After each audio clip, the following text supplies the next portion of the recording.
Hello बच्चों। Physics with आशीष में एक बार फिर आपका स्वागत है। आज हम एक टॉपिक लेके आए हैं, मतलब गाउस के नियम की अपनी एप्लीकेशन चल रही थी, उसी को अपन आगे बढ़ा रहे हैं। आज अपन अपनी तीसरी एप्लीकेशन लेके आए हैं। कौन सी?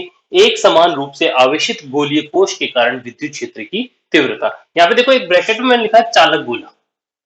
अगर आपको चालक गोला बोले तो भी यही डेरिवेशन करना है, और अगर आपको बोले गोलीय कोश तो जो मैं बताने वाला हूँ वही करना है आपको, ठीक है ना। देखो, चालक गोला जो होता है, जैसे अपन खोखले गोले की बात करें या गोलीय कोश की बात करें, तो उसमें देखो इस प्रकार से अंदर की साइड में कुछ होता नहीं है। अरे अंदर तो क्यों होगा नहीं, ये अपने पास जैसे गोलीय कोश है, ठीक है, जिसकी त्रिज्या क्या है? आर। अगर ये खोखला गोला है तो आवेश कहां होगा? सतह के ऊपर। अरे सही बात है क्या? आवेश कहां होगा? सतह के ऊपर, ठीक है।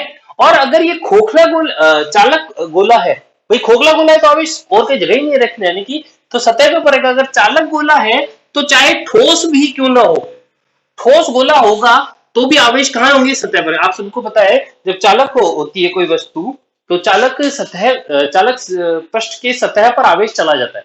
तो यहाँ पर अगर ये चालक हुआ और ठोस भी है तो भी आवेश कहां चला जाएगा? सतह के ऊपर चला जाएगा। तो दोनों के लिए डेरिवेशन सेम ही रहेगी, ठीक है। यहाँ पर अपन तीन पोजीशन अपन यहाँ पे लेंगे।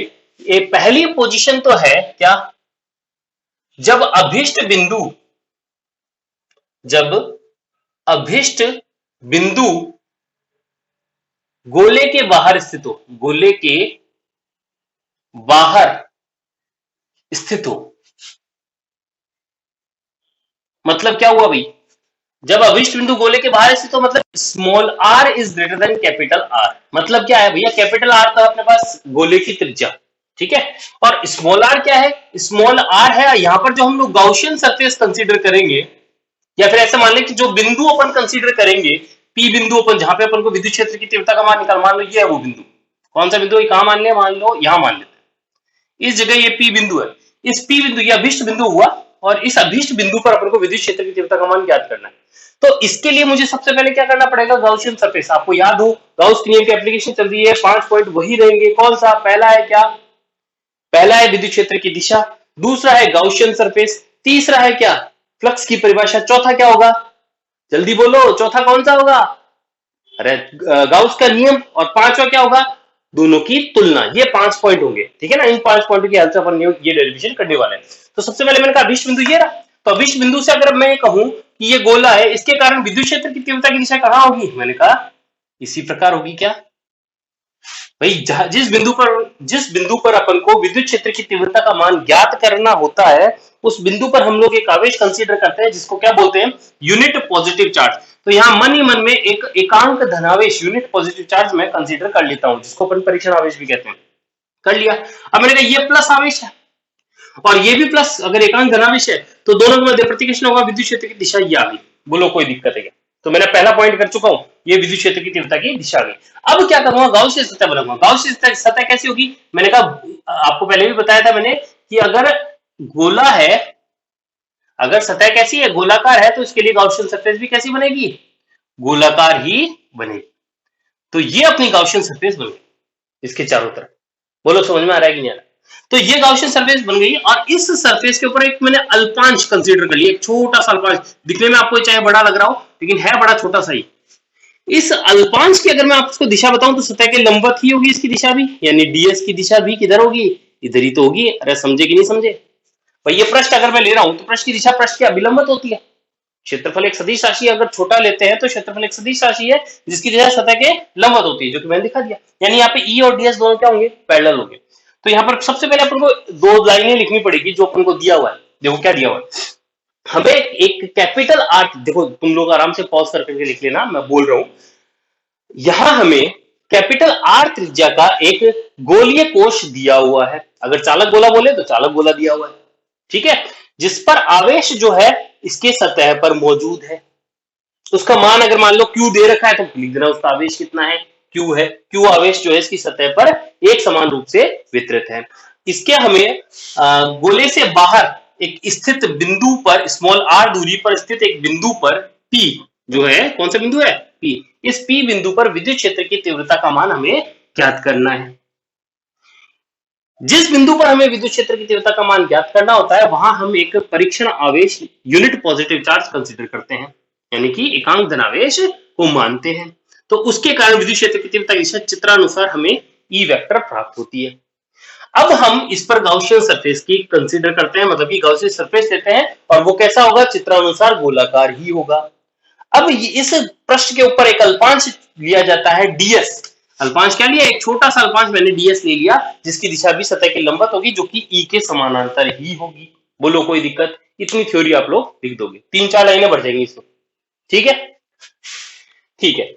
अब अपना पहला काम, ये इतनी बातें लिखने के बाद में हम लिखेंगे क्या, फ्लक्स की परिभाषा से। भैया वो 3-4 लाइनें जो मैंने बोली है वो आपको लिखनी है, ठीक है ना। उसके बाद में आप आओगे फ्लक्स की परिभाषा से। फ्लक्स की परिभाषा से क्या कहती है भाई फ्लक्स की परिभाषा? फ्लक्स की परिभाषा कहती है कि भैया फाई बराबर होता है integration close surface E vector dot DS vector. अरे यही तो कहता है, अरे यही कहता है क्या? बिल्कुल यही कहता है। अब देखो फाई इज इक्वल टू, मैंने कहा ई और डीएस, आपको यहाँ पे दिख रहा है कि ई और डीएस दोनों क्या है, पैरेलल है, तो यहाँ पे लिखूंगा ई डीएस कॉस 0 डिग्री, यही तो लिखूंगा। क्यों? क्योंकि ई पैरेलल है डीएस के। देखो तो ई और डीएस दोनों एक ही दिशा में, तो यहाँ क्या हो जाएगा, फाई इज इक्वल टू मेरे पास हो जाएगा, ई तो निकाल लिया बाहर और अंदर बचा डीएस, सही है, cos 0 का मान हो गया 1, तो फाई इज इक्वल टू क्या आ जाएगा, ई तो एज इट इज, और डीएस कितना है, डीएस है इसका क्षेत्रफल। क्षेत्रफल कितना होगा, मैंने कहा 4 पाई आर स्क्वायर।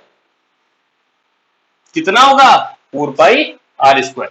यहां अपन ने फ्लक्स की परिभाषा लगा दी और समीकरण लेकर दे दिया इसको। ठीक है, अब क्या करूं मैं, फ्लक्स की परिभाषा, नेक्स्ट स्टेप कौन सी अपनी, भैया अपन ने क्या कर लिया, दिशा बता दी, अपन ने गाउसियन सतह कंसीडर कर लिया, अपन ने फ्लक्स की परिभाषा लगा दी। अगली स्टेप कौन सी है भाई, अगली स्टेप कौन सी है, गाउस का नियम। गाउस के नियमानुसार, गाउस के नियमानुसार, गाउस का नियम क्या कहता है भाई, गाउस का नियम कहता है कि फाई बराबर होता है क्यू अपॉन एप्सिलॉन नॉट। ये तो कहता है, समीकरण नंबर इसको कह दी क्या, 2, समीकरण 1 व 2 से, समीकरण 1 व 2 से, समीकरण 1 और 2 को तो बराबर कर दो, E into 4 pi r square is equal to Q upon epsilon naught. तो E का मान आ गया Q upon 4 pi epsilon naught r square. अगर मैं यहां पर दिशा भी लगाऊं तो दिशा आ जाएगी आर कैप। क्या लिख सकता हूं, देखना एक बार दोबारा से देख लो इसको, E, और ये कहां है, ये बिंदु अभिष्ट बिंदु गोले से बाहर स्थित है, तो इसको मैं E आउट लिख देता हूं, E आउट। E आउट बराबर क्या हो जाएगा, मैं K, अगर ये 1 अपॉन 4 पाई एप्सिलॉन तो K लिख दूंगा, Q अपॉन आर स्क्वायर और डायरेक्शन हो गई आर कैप। बोलो कोई दिक्कत है क्या? अच्छा, इसको हम एक काम और कर सकते हैं, इसमें क्या कर सकते हैं, देखना एक बार, किसके, अगर यहां पर मैं कहूं कि मेरे को आवेश का मान नहीं दिया हुआ है, मान लो कि अगर आवेश का मान नहीं दिया हुआ है और आवेश के स्थान पर मुझे इसका पृष्ठ आवेश घनत्व दिया है, पृष्ठ आवेश घनत्व के रूप में, पृष्ठ आवेश घनत्व के रूप में अगर मैं इसका मान पृष्ठ आवेश घनत्व के रूप में निकालूं, तो आप सबको पता है कि सिग्मा इज इक्वल टू होता है क्यू बाई ए, और Q बाई ए फॉर इसका क्षेत्रफल। क्षेत्रफल कितना होगा, मैंने कहा 4 पाई आर स्क्वायर। अरे गोले का क्षेत्रफल क्या होता है, 4 पाई आर स्क्वायर ही तो होता है। ठीक है, तो यहां से Q बराबर क्या आ जाएगा, Q बराबर आ जाएगा sigma into 4 pi r square. इसको लिख दिया समीकरण नंबर 1, 2, इसको कह दिया 3 कह दो, कोई बात नहीं, उसको तो पढ़े रहने दो, है ना, और इसको कह दिया 4। समीकरण 3 व 4 से, 3 व 4 से, या लिखो 3 से, समीकरण 4 से Q का मान समीकरण 3 में रखने पर एक ही बात है। तो देखो E vector is equal to मेरे पास क्या आएगा, Q का मान लिख दिया मैंने, sigma into 4 pi capital R square divided by 4 pi epsilon naught small r square. 4 pi से 4 पाई कट गया, तो इसका मान कितना आएगा भाई, अगर 4 पाई से 4 पाई काट दूं, डायरेक्शन लगा दो, ये आर कैप, तो E वेक्टर एक बार चेक करें कि ये दिख रहा है कि नहीं दिख रहा, क्या हो जाएगा भाई, sigma upon epsilon naught, check करो एप्सिलॉन दिख रहा है, और यहाँ पे आ जाएगा capital R square upon small r square. ठीक है, और डायरेक्शन हो गई आर कैप, आर के अनुदिश, ये मेरे पास माना जाएगा। ठीक है, किसके पदों में, पृष्ठ आवेश घनत्व के पदों में। तो यहाँ पर ई वेक्टर ये हो गया समीकरण नंबर 5, याद रखोगे क्या, एक तो समीकरण 3 आ गया, एक समीकरण 5 आ गया, ये दोनों ध्यान रखो, समीकरण 3 और 5। ठीक है, मैंने क्या निकाला अभी, जब अभिष्ट बिंदु गोले से बाहर स्थित हो, कोई दिक्कत। अब देखो इसके बाद में अगर अभिष्ट बिंदु, ये जो P बिंदु था वो गोले की सतह पर मौजूद होता, ठीक है, तो डायग्राम तो इसका तो ये बन गया। अब अगले में डायग्राम बनाने की जरूरत नहीं है अपन को, अपन डायरेक्ट करेंगे क्या, जब अभिष्ट बिंदु गोले के पृष्ठ पर स्थित हो, गोले के पृष्ठ पर स्थित हो। बाकी मिटा देता हूं, इसका मुझे कोई जरूरत नहीं है, यहीं पे इतने में हो जाएगा अपना। देखो जब अभिष्ट बिंदु गोले के पृष्ठ पर स्थित हो, यानी आर बराबर क्या हो, स्मॉल आर बराबर क्या हो, कैपिटल आर, यानी कि ये जो है स्मॉल आर, यहां से आता कितना था स्मॉल आर, और ये कितना है कैपिटल आर। जब ये बिंदु उठ के यहां गया तो स्मॉल आर बराबर क्या हो जाएगा, कैपिटल आर हो जाएगा।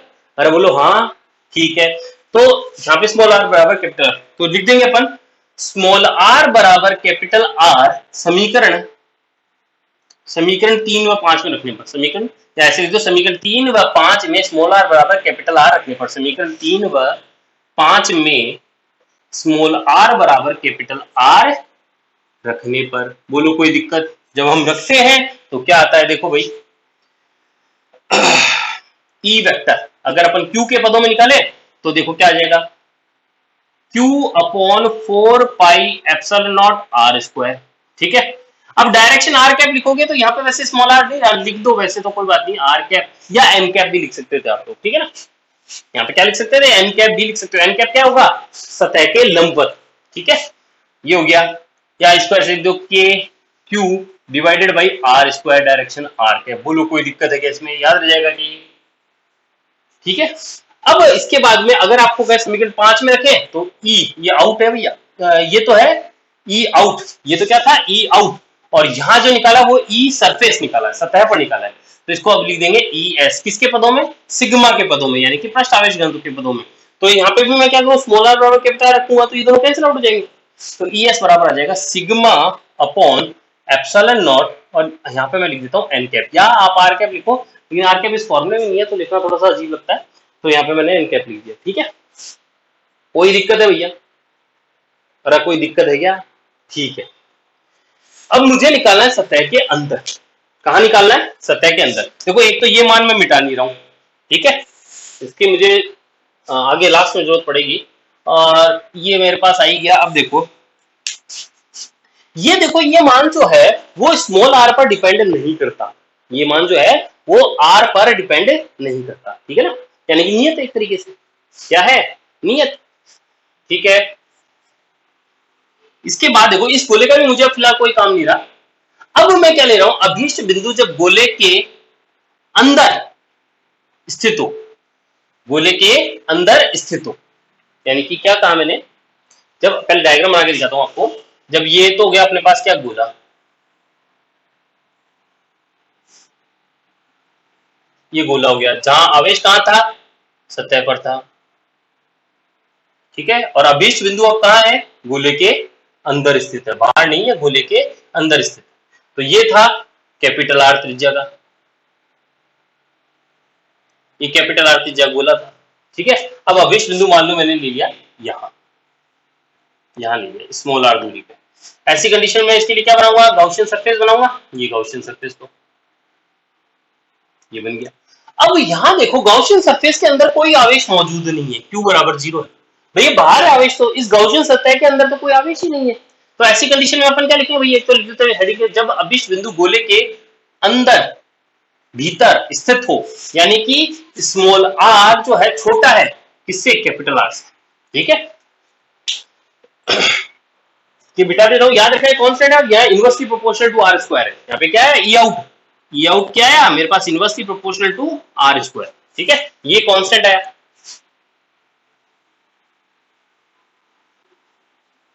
अब यहां पर देखो आपने क्या कहा कि ये अभीष्ट बिंदु जब गोले के अंदर स्थित है, तो ऐसी स्थिति में क्या करेंगे भाई, अभीष्ट बिंदु गोले के अंदर स्थित है, यहां लिख देंगे, जब अभीष्ट बिंदु गोले के अंदर स्थित होता है, लिखोगे आप लोग, तो हम ये देखते हैं चित्रानुसार कि गॉसियन सतह के अंदर कोई आवेश नहीं है। तो ऐसी कंडीशन में आप कह रहे हो गॉसियन सतह के अंदर Q बराबर क्या होगा, 0। अब आप वो जो लिखते हो एक ही लाइन में लिख दो, फ्लक्स की परिभाषा क्या कहती है, फाई बराबर integration E vector dot ds vector, ऐसे तो लिखते हो, ऐसे तो लिखते हो, और बराबर लिखते हो Q अपॉन एप्सिलॉन नॉट। ये तो क्या हो गया फ्लक्स की परिभाषा, और ये क्या हो गया गाउस का नियम, दोनों को एक साथ लगा दिया। अब यहां पर क्या हो जाएगा भाई, यहां Q बराबर क्या है 0, तो ऐसी कंडीशन में E बराबर क्या आ जाएगा 0, यानी अंदर कोई विद्युत क्षेत्र होगा ही नहीं। यहां पे लिख देना E इन, E इन क्या है, विद्युत क्षेत्र है ही नहीं। अब ये मैंने 3 मान जो आपको बताया उसके लिए अपन एक ग्राफ बनाएंगे, ठीक है ना, इसलिए अपन ने 3 मान लिखने के लिए कह रहा था। तो यहां पर देखो, जैसे ये तो है मूल बिंदु, ये एक ऐसे डैश डैश डैश करके बना दो, ये बना दिया small r is equal to capital R, यानी कि यहाँ पे हो जाएगा small r is less than r, और ये हो जाएगा गोले से बाहर r is capital, r is greater than capital R. इस तरफ तो गोले के बाहर हो गया, इस तरफ गोले के अंदर हो गया, ये गोले का केंद्र हो गया, ठीक है। अब पहले ये देखो कि गोले के बाहर क्या आ रहा था भाई, यहाँ पर मैंने कहा एक नियत मान आ गया था, इस जगह पर एक डॉट डॉट डॉट करके बता देते हैं। ये जो मान है वो क्या लिख दिया मैंने, ई एस, सतह पर ये नियत है मान, ठीक है। इसके बाहर की साइड में कैसा होगा, मैंने कहा inversely proportional to are square. और अंदर कैसा होगा ग्राफ, अंदर अब देखो मैं थोड़ा सा इसको मोटा करके बना देता हूं, अंदर 0 होगा मान, अंदर क्या आ रहा है विद्युत क्षेत्र का मान 0, ये लो इसको थोड़ा डार्क करके दिखाया मैंने आपको, अंदर 0 मान, ठीक है। तो अंदर यहां से लेकर यहां तक तो 0 रहेगा, फिर उसके बाद में क्या होगा, inversely proportional to are square, E is inversely proportional to are square, यहाँ पे आउट लिख दिया, यहाँ पे ई इन लिख दिया बराबर 0, ठीक है। इस प्रकार आप लोग इसका ग्राफ बना सकते हैं, ठीक है। यहाँ पे ये टॉपिक अपना कंप्लीट होता है, कौन सा है ये, अचालक गोला, चालक गोला और गोलीय कोश, ठीक है। नोट कर लो फटाफट से इसको।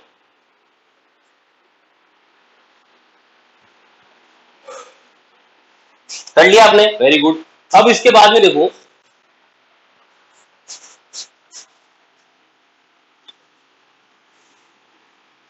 नोट कर लिया आपने ना। अब इसके बाद में अपन पढ़ेंगे डायपोल, बिठा दो इसको।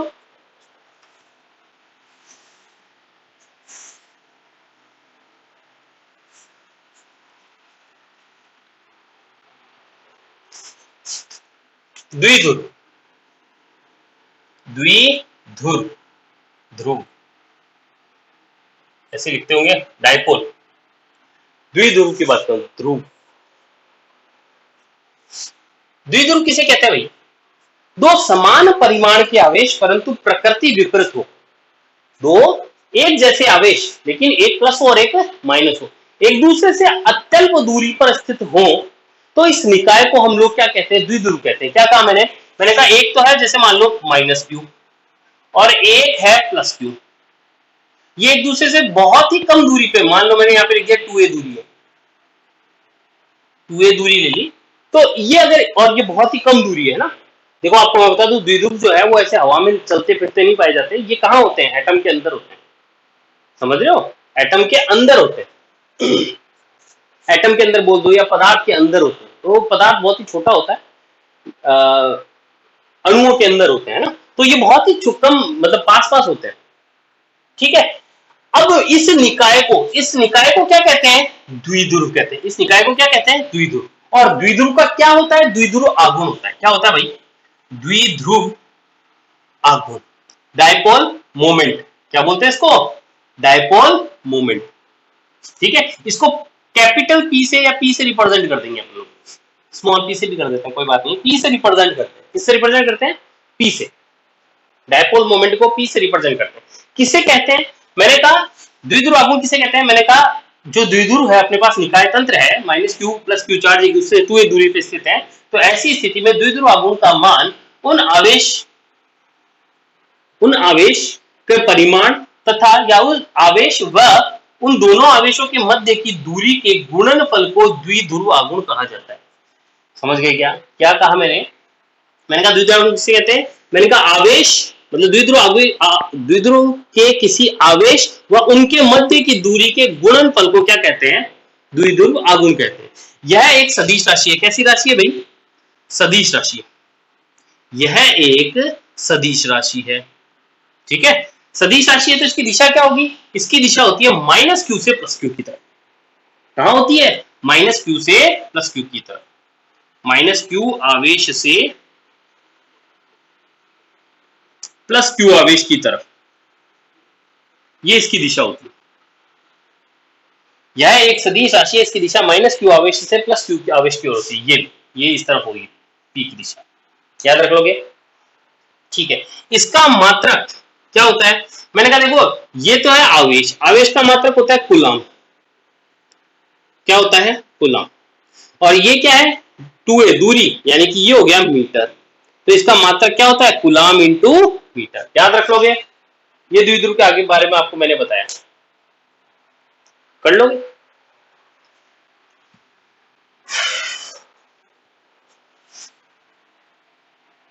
नोट कर लो, कर लिया, बहुत अच्छी बात है।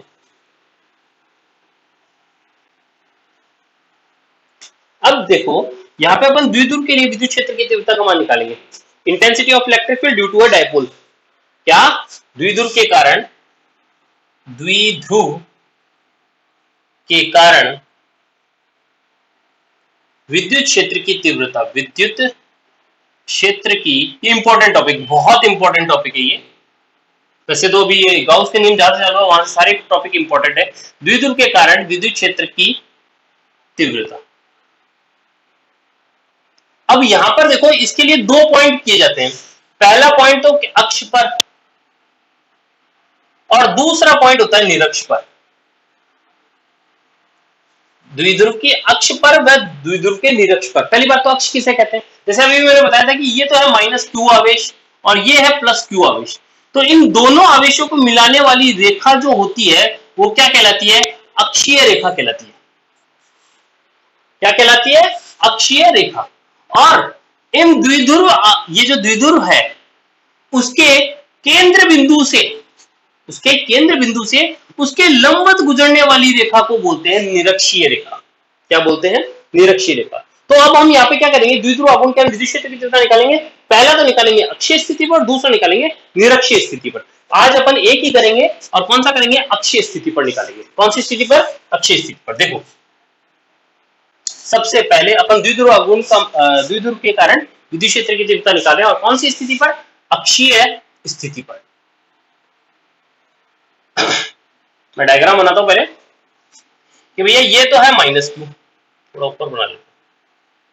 ये तो है माइनस क्यू और ये है, ये बहुत दूर बना रहा हूं लेकिन बहुत पास होता है, प्लस क्यू। ये इसका केंद्र बिंदु है O, और इनके बीच की जो दूरी होती है वो होती है 2a। कितनी होती है भैया? 2a। यहां से यहां तक की दूरी जो है वो हो जाएगी a। कहां से कहां तक की? यहां से यहां तक की। और ये दूरी भी कितनी हो जाएगी? मैंने कहा a। बोलो कोई दिक्कत है इसमें? ये इसका केंद्र बिंदु हो गया, ये क्या है? O। ठीक है, अपन को इसकी अक्षीय स्थिति पर, मान लो कि अक्षीय स्थिति पर इस जगह अपन बात करें और इस जगह अभिष्ट बिंदु ले लिया मैंने P। इस P बिंदु पर मुझे विद्युत क्षेत्र की तीव्रता का मान ज्ञात करना है। मैं वापस वही लाइन बोलूंगा जो इतने दिनों से बोलता आया हूं कि जिस बिंदु पर विद्युत क्षेत्र की तीव्रता का मान ज्ञात करना होता है उस बिंदु पर हम एक परीक्षण आवेश कंसीडर करते हैं, एकांक धन आवेश, यूनिट पॉजिटिव चार्ज।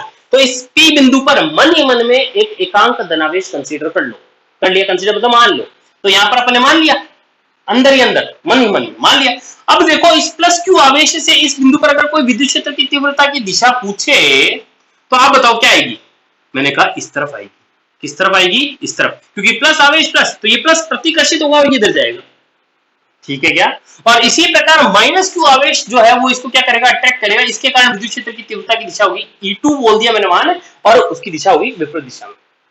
परिणामी विद्युत क्षेत्र क्या होगा? मैंने कहा इनमें से जो बड़ा है उसमें से छोटे को माइनस कर देंगे। अब बड़ा E1 है यहाँ पर, E2 से कैसे है वो अभी आगे बात करेंगे। तो E1 माइनस E2 निकालेंगे, अपने पास आंसर आ जाएगा। बोलो इसकी बात समझ में आई क्या? कोई दिक्कत? बहुत बढ़िया। अब देखो यहां पर मैं आपको बताता हूं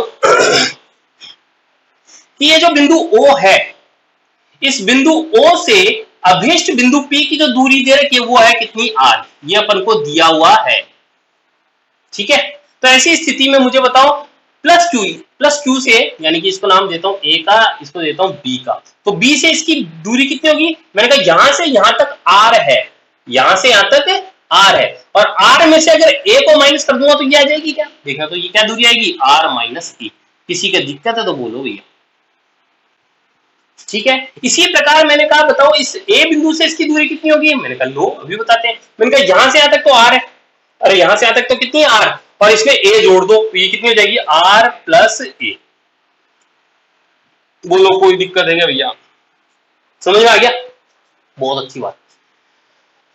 तो अब इसके लिए आपको एक 2-3 लाइनें थ्योरी सम्मान पूर्वक लिखनी पड़ेगी। देखो थ्योरी लिखना बहुत ही सिंपल काम है। जो दिख रहा है डायग्राम आपने समझ लिया, उसके बाद में जो दिख रहा है उसको उसमें डाल दो। क्या दिख रहा है भाई? हमारे पास एक द्विध्रुव है माइनस क्यू और प्लस क्यू चार्ज, जो कि एक दूसरे से 2a दूरी पर है, जिसका द्विध्रुव आघूर्ण P बराबर 2aq है। कोई दिक्कत? आप सिर्फ इतनी जो 2 लाइनें बोली है मैंने, उसको सिर्फ एक लाइन में खत्म कर सकते थे। बोले हमारे पास एक द्विध्रुव है जिसका द्विध्रुव आघूर्ण 2aq है। इतना बोलते ही क्या अंडरस्टैंड हो गया कि भाई ये दूरी तो है 2a और आवेश है क्यों? इतना सा P, एक तो हमारे पास द्विध्रुव है जिसका द्विध्रुव आघूर्ण कितना है? 2aq है। बस इतना बोलते ही अपन ने जो 2 लाइन अभी बोली वो हो गया। अब इसके बाद में हम क्या कहें, हमें द्विध्रुव के केंद्र बिंदु O से स्मॉल r दूरी पर स्थित बिंदु P पर विद्युत क्षेत्र की तीव्रता का मान ज्ञात करना। ठीक है, तो विद्युत क्षेत्र की तीव्रता का मान ज्ञात करने के लिए हमने क्या कहा, यहाँ पर जो B बिंदु पर आवेश प्लस Q आवेश है उससे P बिंदु की अभिष्ट दूरी r माइनस a होगी और इससे जो दूरी होगी r प्लस a होगी। ठीक है, इतना काम कर लेंगे। अब इसके बाद में लिखेंगे कि B बिंदु पर स्थित प्लस Q आवेश से r माइनस a दूरी पर विद्युत क्षेत्र की तीव्रता कितनी होगी? मैंने कहा E1 होगी। इसका मान निकालो, क्या हो जाएगा? 1 अपॉन क्या होता है भाई? Q upon R square. बिंदु आवेश हुआ ना, बिंदु आवेश से r माइनस a दूरी पे Q अपॉन R स्क्वायर होता है। क्या लिखेंगे? K यानी कि 1 upon 4 pi epsilon not Q, मैंने कहा प्लस Q अपॉन डिस्टेंस कितनी है? R स्क्वायर की जगह लिखूंगा r माइनस a का होल स्क्वायर। समझ गए क्या? अगर इसमें सदिश लगाते हो तो यहाँ पे दिशा भी लगानी पड़ेगी। अब दिशा क्या होगी? मैं कहूंगा भैया इस तरफ होगी। इस तरफ को क्या लिखूं? OP के अनुदिश। OP के अनुदिश। बोलो समझ में आया कि नहीं आया? ये मैंने दिशा भी लिख दी, वेक्टर लगा दिया। ठीक है, इसी प्रकार A बिंदु पर स्थित माइनस Q आवेश से r प्लस a, इसको समीकरण नंबर 1 देख सकते हैं। तो एक समीकरण देखिए, r प्लस a दूरी पर विद्युत क्षेत्र की तीव्रता, पर विद्युत क्षेत्र की तीव्रता। टेक्निकल टर्म देखा एक बार, दिख रहा है क्या ये भाई? E2 जो लिख रहा हूं वो दिख रहा है क्या? E2 vector is equal to क्या होगा भाई? दिख रहा है? ठीक है, अब मैंने कहा यहां से अगर अपन बात करें तो Q अपॉन R स्क्वायर होता है फॉर्मूला, तो Q upon 4 pi epsilon naught और डिस्टेंस हो गई R प्लस a का होल स्क्वायर। चेक करो एक बार टेक्निकल चीज दोबारा, ये दिख रहा है R प्लस a का होल स्क्वायर। ठीक है, अच्छा दिशा क्या लिखूंगा? दिशा मैंने कहा इस तरफ, यानी कि PO के अनुदिश। क्या होगी? तो PO के अनुदिश। समीकरण नंबर 2, बोलो हाँ। और इसको समीकरण नंबर क्या दे दिया? 2 दे दिया। ठीक, समीकरण 1 और 2 आ गया, फिजिक्स तो खत्म हो गया, कैलकुलेशन बाकी है। परिणामी विद्युत क्षेत्र, परिणामी विद्युत क्षेत्र, अगर मैं परिणामी विद्युत क्षेत्र की बात करूं तो मैंने कहा E इज इक्वल टू, यहां पर बड़े में से छोटे को माइनस कर दूंगा। मैंने कहा बड़ा E1 है E2 से, और दिशा क्या जाएगी? जो बड़ा है उसके अलोंग आ जाएगी। क्या हो जाएगी? OP के अनुदिश। बताता हूं, OP के अनुदिश दिशा जाएगी। ठीक है, देखो भैया E1 बड़ा कैसे है? E2 से बड़ा है E1। नीचे देखो ये वाला पार्ट तो दोनों का सेम टू सेम है, बस r माइनस है, इधर r प्लस है। नीचे ये वाली राशि छोटी है, ये वाली राशि बड़ी है। अगर नीचे छोटी राशि तो वैल्यू बड़ी, अरे भाग में छोटा लग रहा है तो वैल्यू क्या होगी? बड़ी होगी। और नीचे अगर बड़ा है तो वैल्यू क्या हो जाएगी? छोटी। तो E1 is greater then E2, simple. कोई दिक्कत? बोलो हाँ। ठीक, तो E1 माइनस E2 मैंने कह दिया। डायरेक्शन मैंने कहा जो बड़ा है उसके अनुदिश आ जाएगी, तो बड़ा E1 है, E1 की दिशा OP के अनुदिश, वो मैंने लिख दिया। ठीक है, बहुत अच्छी बात। E vector is equal to, vector को अब ठीक है चलो लिख देता हूं। E1 का मान लिखा, मैंने कहा ये लिखा हुआ कितना है भाई? मैंने कहा Q upon 4 pi epsilon naught और क्या है? R माइनस a का होल स्क्वायर। ये तो है, minus Q upon 4 pi epsilon not R plus a का होल स्क्वायर। बोलो हाँ, बहुत अच्छी बात है। और दिशा वही है OP, मैं यहाँ पे OP लिख रहा हूँ हर बार। अब यहाँ पे वेक्टर लगा रहा हूँ तो हर बार OP लिखता रहूंगा। क्या हो जाएगा भैया, Q upon 4 pi epsilon naught तो लिया मैंने कॉमन, बचा क्या, मैंने कहा 1 अपॉन आर माइनस ए का तो whole square minus 1 upon R plus A का होल स्क्वायर। बोलो हाँ। अरे चमक रहा है क्या उत्तर, अब चमकेगा, अरे चमकेगा कि नहीं चमकेगा। मैंने कहा इसका लघुत्तम ले लो, a minus b into a plus b, तो मैंने कहा a square minus b square, और दोनों को होल स्क्वायर है तो मैंने लगा दो, लघुत्तम लेना आता है ना, मैंने दोनों को गुणा कर दिया, ये आएगा। ठीक है, ये तो आ जाएगा इधर r प्लस ए का whole square minus R minus A का होल स्क्वायर। बोलो हाँ।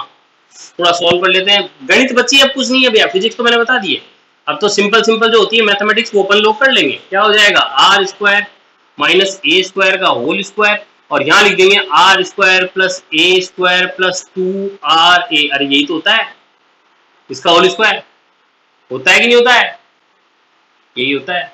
अब आगे देखो, इसका होल स्क्वायर और खोल लो, R square plus A square minus 2r a। सही बात है क्या, R square minus R square cut गया, A square minus A square ये भी कट गया, 2r a माइनस माइनस प्लस 4r a हो जाएगा। तो E vector is equal to Q upon 4 pi epsilon naught, और ऊपर हो गया 4r a divided by are square minus A square का होल स्क्वायर। ठीक है, इसको मैंने थोड़ा सा 2 से गुणा, ये दो बार लिख, दो ये 4 पे 2 गुणा 2 लिख दिया, तो ये हो गया 2aq into 2r divided by कितना हो जाएगा भाई, 4 pi epsilon naught r square minus ए स्क्वायर का होल स्क्वायर। सही बात है क्या, ये क्या बन गया, P बन गया, डाइपोल मोमेंट। ठीक है, वो लिखने से पहले मैं यहाँ एक कंडीशन लगाता हूं, यहाँ small r is greater than है, is very very greater than A से। भाई स्मॉल r तो अभिष्ट बिंदु से आ रहा है, दूर है, मतलब ये देखो ये किसके अंदर है, ये अणुओं के अंदर होते हैं, द्विध्रुव कहां होते हैं, अणुओं के अंदर होते हैं। अभिष्ट बिंदु अणु के बाहर स्थित है P, तो ये जो दूरी हो गई r, ये यहां से यहाँ तक की दूरी, ये बहुत बड़ी है, किसके कंपैरिजन में, इस a के कंपैरिजन में, इस 2a के कंपैरिजन में, ये बहुत ही ज्यादा नजदीक होती है। दिखने में आपको लग रहा है कि 3 ज्यादा नजदीक है, लेकिन ये वाले पार्ट जो होता है वो किसके अंदर होता है, अणुओं के अंदर होता है, ये अणु के बाहर होता है। तो ये यानी कि r जो है बहुत बड़ा हो गया, r जो है बहुत बड़ा हो गया किससे, a से। तो r स्क्वायर तो बहुत ही, तो r स्क्वायर तो मतलब बहुत ज्यादा ही बड़ा हो जाएगा इस स्क्वायर से। इस स्थिति में अतः a स्क्वायर को r स्क्वायर की तुलना में नगण्य मानकर छोड़ने पर, नगण्य मानकर छोड़ने पर, आओ छोड़े, तो मैंने कहा ये लो ई वेक्टर, वेक्टर अपन ने भी दिशा लगा देंगे, ओपी केंद्र से आ रही है ना, ये तो जाएगा P2, और इसको लिख दिया K, लिख दूं क्या, 1/4 से होगा K, 2K और P into R divided by, ये क्या लिख दूंगा भैया, ए स्क्वायर को यहाँ r की पावर कितना हो जाएगा, 4 हो जाएगा। अरे समझ में आएगा, इसको तो लिख दिया P ये पड़ा, 2 ये पड़ा, इसको लिख दिया K ये पड़ा, R का R ये पड़ा, अब नीचे क्या आ गया, r की पावर 4, इससे काटेंगे तो क्या आ जाएगा, 2kp अपॉन r क्यूब। समझ गए क्या। अब मैं बात करता हूं दिशा की। दिशा देखो, अगर मैं द्विध्रुव की दिशा बोलूं तो क्या होती है, माइनस क्यू से प्लस क्यू की तरफ, क्या है माइनस, ये है डाइपोल मोमेंट की दिशा। सही है, पर परिणामी विद्युत क्षेत्र की दिशा भी किधर आएगी, मैंने कहा इधर ही तो आएगी, परिणामी ई, परिणामी की दिशा भी ओपी के अनुदिश ही तो आ रही है, तो दोनों की दिशा सेम हो गई। तो अब आपके पास वेक्टर है ना, तो इसके ऊपर भी वेक्टर लगा दो, बस ये आ गया, क्या हो गया, ई वेक्टर बराबर 2kp vector upon r cube. बोलो हाँ या ना, ये आपका उत्तर आ गया। ये अक्षीय स्थिति पर विद्युत क्षेत्र की तीव्रता का मान मैंने निकाल दिया।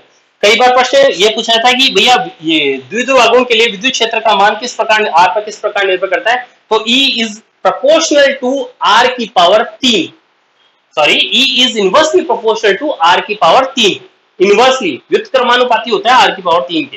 कोई दिक्कत, कर लोगे। ये अपना टॉपिक था, बहुत ही इंपॉर्टेंट है ये भी, और अगला जो मैं करवाऊंगा निरक्षीय, लेकिन वो आज नहीं करेंगे, वो अपन करेंगे कल।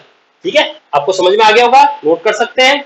ठीक है, आज के समाचार समाप्त होते हैं।